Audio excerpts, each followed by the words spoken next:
I was thinking, you said last night at the big premiere in Westfield Centre, your Christmas shopping place, Yeah. that you said that every villain is a hero in his own mind, which I think is a Weinstein family motto. I don't know for you whether it was important to always sort of like Loki, because everyone else obviously doesn't. So I don't know, for you had to sort of have a relationship in your mind of where he was coming from and what he believed in. Entirely. I think any actor playing any character has to... you have to extend your compassion for their predicament. And it really is, it could be superheroes, it could be Shakespeare.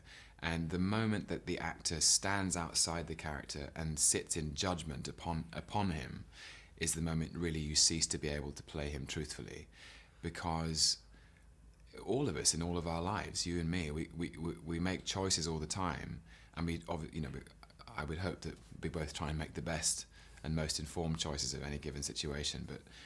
But all of the bad guys in the course of human history have all in their own mind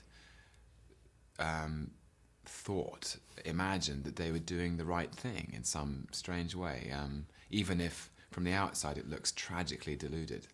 I was thinking from Edward and Edgar in King Lear to John and Edward and Jedward, two brothers together can create a whole world of pain and hatred. And I don't know, you said yourself that carrying Loki around with you for those months kind of got a bit of a weight on you. It became a sort of a sadness from having this sort of guy in your system. Well, there were some days where it would amuse me that I would wake up in Albuquerque in New Mexico with these fantastic actors having a great time, and I would feel really good about life and happy and content and optimistic and those days where you spring out of bed and you just feel happy for no other reason than that's how you feel.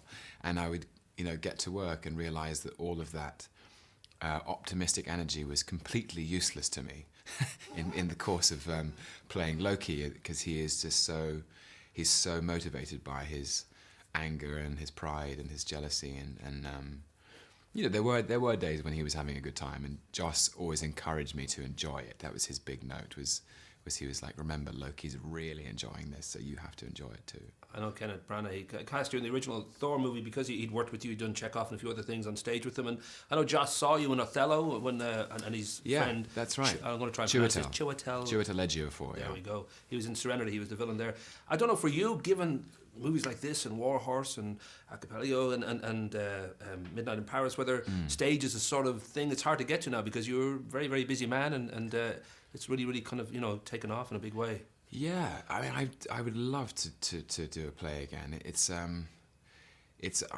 question really of finding the time and or making the time and the right thing and something that I want to do, and because it's where I'm from. I very much feel that the theatre tradition in this country is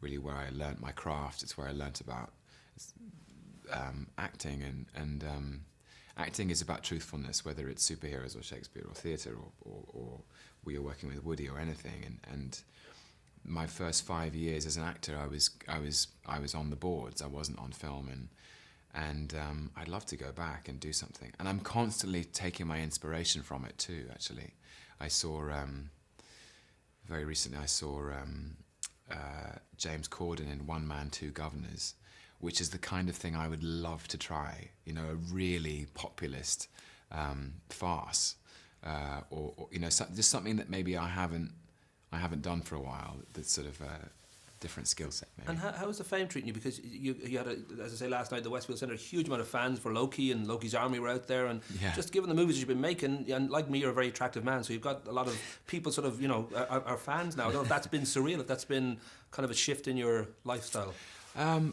Not really, actually, because it's funny because I don't really look like any of the characters that I play. The person sitting opposite you now is really it's really how I look. It's sort of I walk down the street looking like this, and people don't see Loki because Loki's got long black hair and 30 pounds worth of leather and metal and sunken eyes, and it's so I'm lucky that I've gone through these.